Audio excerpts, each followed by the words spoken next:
What is up, guys? Welcome to the channel. My name is Spencer. Today we're going to be checking out what the LIB DEMS have to offer. I've looked through their page or channel, and I already don't like some of the thumbnails. I know thumbnails are there to be clickbaity, but I think I already don't like them, potentially. But I'm going to be open-minded, or try to be non-biased.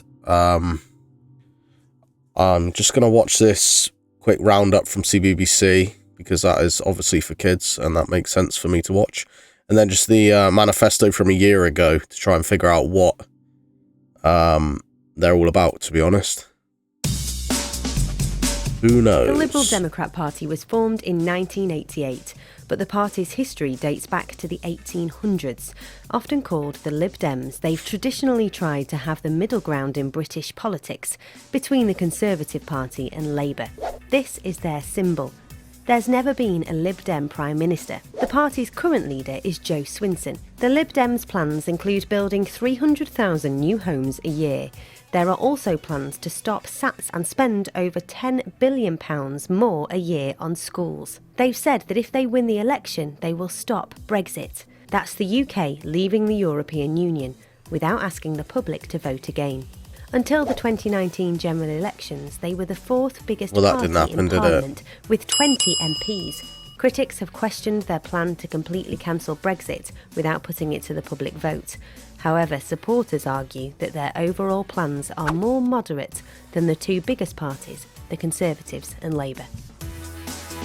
Okay, well, yeah, Brexit didn't work, did it?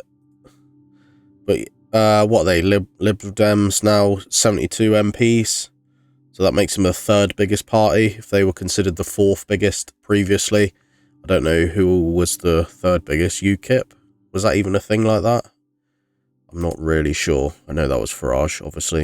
I don't know what this big boner thing's all about. Anyways, let's see what the manifesto from a year ago is. Oh, also, just a quick note, I'd say, because when we left Brexit, I feel like there wasn't a government in power at the time that knew what to do with Brexit. Like, I think they just put it to the public vote, thinking that it wouldn't happen, and then when it did, no one knew what to do anyway. So I think potentially if they had someone in who actually had a plan, then we might be better off than we are now. But you know, I think the majority of people's plans for Brexit was to protect our own borders because we become independent from EU potentially, but it just got even worse because France would just let everyone go then. But anyway. This video is brought to you by Brilliant. The Liberal Democrats have been having a great campaign so far. The total collapse in the Conservatives' poll ratings and a tacit non-aggression pact with Keir Starmer's Labour Party mean that, at least according to the Financial Times' poll aggregator, they're currently on track to win about 35 seats, about 4 times as many as they won in 2019. The Britain Elects poll tracker, which assumes more tactical voting between Labour and Lib Dem voters, thinks things are going even better for them, and are currently expected to win about 60 seats. The Lib Dems leader, Ed Davey, has spent most of the first few weeks performing eye-catching stunts to get the media's attention, including falling off a paddleboard, going down water slides, and drumming along to We Will Rock You in a care home. Absolute publicity stunts. What's the point in that? Oh my god, he's such a man of the people. Serious, it's at least got the Lib Dems more airtime than usual. And yesterday, Davey got the chance to finally do some quote-unquote serious politics when he published the Lib Dems manifesto. So in this video, we're going to have a look at what's actually in the Lib Dems manifesto and whether it will be popular. So they're like the middle ground then, supposedly, between Labour and Conservatives, but we will find out properly. Already, please consider subscribing and this is also over a year old, so be notified when we release new videos. They may have changed a bit. 116 pages long, we're not going to be able to go through absolutely every pledge in this video. So instead, we'll just go through the main pledges. It's claimed in the foreword that the 5 key themes of the manifesto are the promises of a fair deal on the economy, on public services and on the environment, the promise of a strong United Kingdom and a fair international order, and the promise to create a truly fair democracy. So let's go through these in turn. On the economy, the Lib Dems seem to advocate for a lot more state control in order to solve problems. For instance, they promise to tackle rising food prices through a national food strategy and to get mortgage rates down through careful economic management. They also, though, use this section of the manifesto to really go on the offensive against the Tories, with them claiming that their botched Brexit deal has badly damaged the economy, and they failed to deliver much-needed investment. As such, they claim that in order to get the economy back on track, we should repair the broken relationship with Europe, something that would help to encourage investment.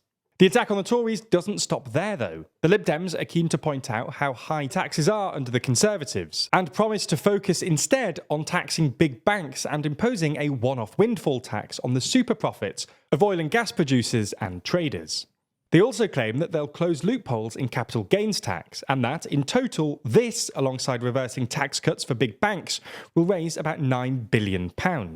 This money would then be used to help pay for their plan for public services.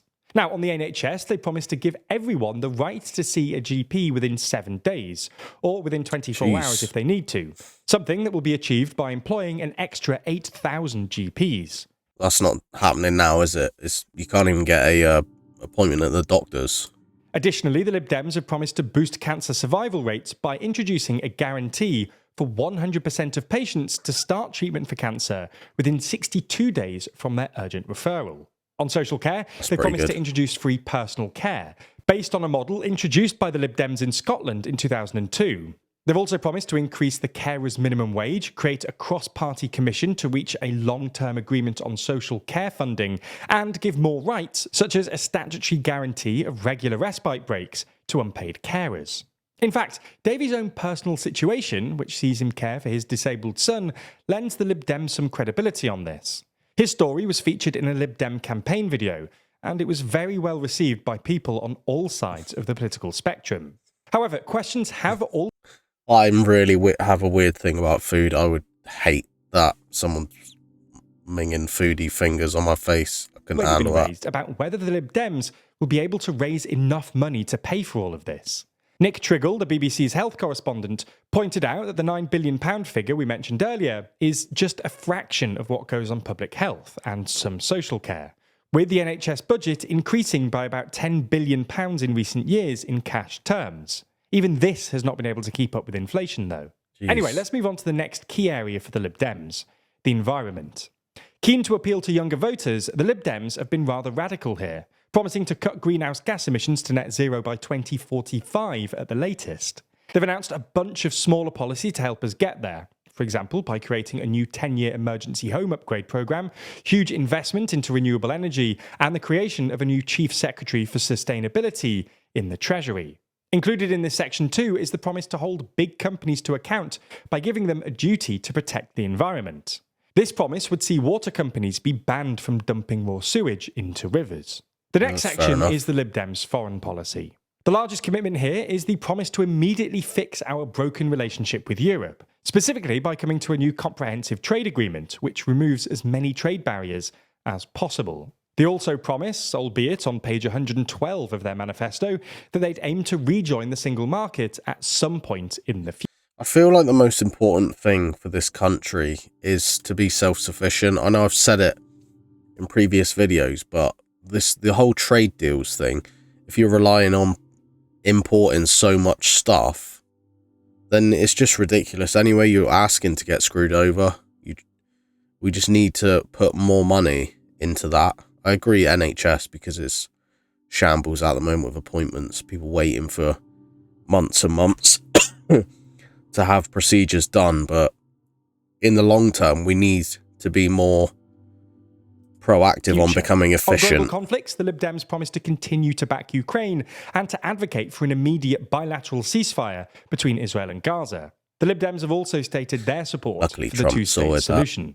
So, lastly, it's worth going through what the Lib Dems have promised to do on the Constitution. In essence, there are three major changes the Lib Dems are promising to make here. The first is to give the vote to 16 and 17-year-olds. The second is to change the voting system to a proportional one, although they've not specified which one. And the third is to reform the House of Lords, although, other than a commitment to give them a proper democratic mandate, it's not clear how they do this. So, it's clear... 16-year-old vote, I think it's a terrible idea. Like, you're still in school at that point. You don't really know what you're doing at all. Not only in this section, but throughout the manifesto, that the Liberal Democrats are trying to target the more socially liberal and those disaffected by the Conservatives. The Lib Dem leadership has already been clear that their top task is to defeat the Tories, and that, while there won't be any formal pacts with Labour, they won't be putting in too much effort into taking seats from them. Perhaps then the manifesto is designed to try and take seats off the Tories by appealing to younger voters in their constituencies. While not fitting neatly into one of the policy areas we've covered in this video, it's worth pointing out that the Lib Dems are, once again, promising to legalise cannabis. This, combined with electoral reform, votes for 16 and 17-year-olds, and a closer relationship with the EU, will really appeal to the young. We'll have to see how this plays out for them, though. That's so weird. Now, legalising cannabis is such a weird thing to have on your manifesto, I think. Like, yeah, you're obviously doing that, lowering it to 16, trying to get a load of young little potheads in, trying to vote you in. I hate it when, I know everyone does it, but when you try and target a specific group to get the vote. What is going to happen here can be a little tricky, requiring you to evaluate lots of information from different, often partial... Essentially like the left. The left will pander to everyone because they think that people will repay them with their votes when it comes to voting time, like anyone who's trans, LGBT, any of that, or from university essentially, will vote for them if they pander enough. It would be sensible then to begin improving your critical thinking skills so that you can keep sharp and better understand what's going on. And well, our sponsor Brilliant.org can help you do just that. So essentially the Lib Dems are going for younger voters. They're trying to steal seats off the Tories, legalise weed. I'm going to go on here because let's watch this video that I didn't like. I only didn't like it because I am pro-Trump, for sure. So it comes down to us. This is Trump's America. Don't let it become Farage's Britain. Or Nigel Good title. Farage. Liberal Democrat change true to British values, transforming our economy, our public services, and our politics. The real change people crave. Or Farage's change. Change away from the country we love. Change towards Trump's America. Just fine by me. That's great. If you can bear it. Imagine living in the Trump-inspired country Farage wants us to become. Beautiful. I'm imagining Where it. there's no NHS. So Not that patients part. are hit with crippling insurance bills or denied healthcare. This is what I mean. I don't think that Nigel Farage is the answer either. Altogether. That is Trump's America. Don't let it become Farage's Britain.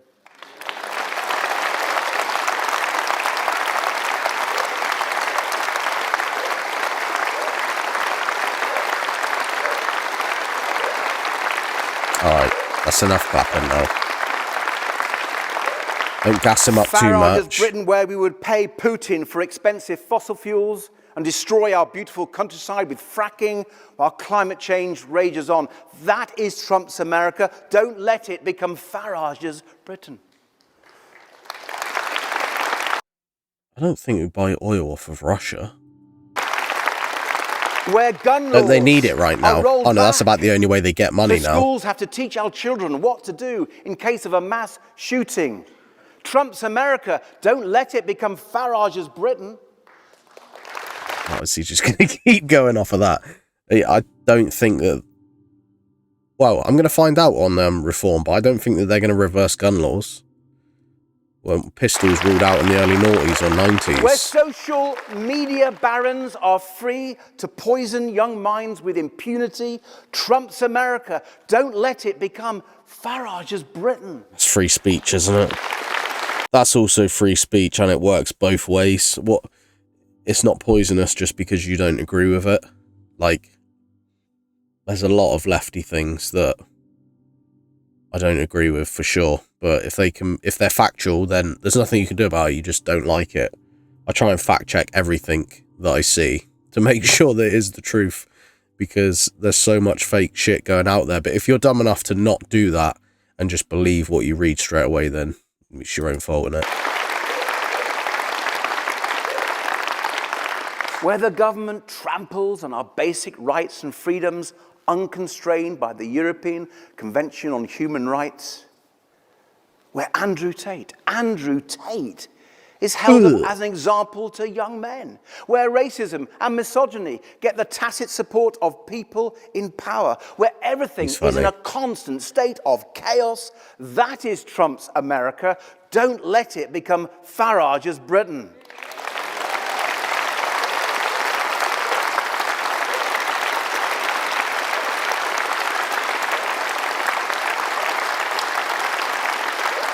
I'm not going to lie as well, I really like Andrew Tate.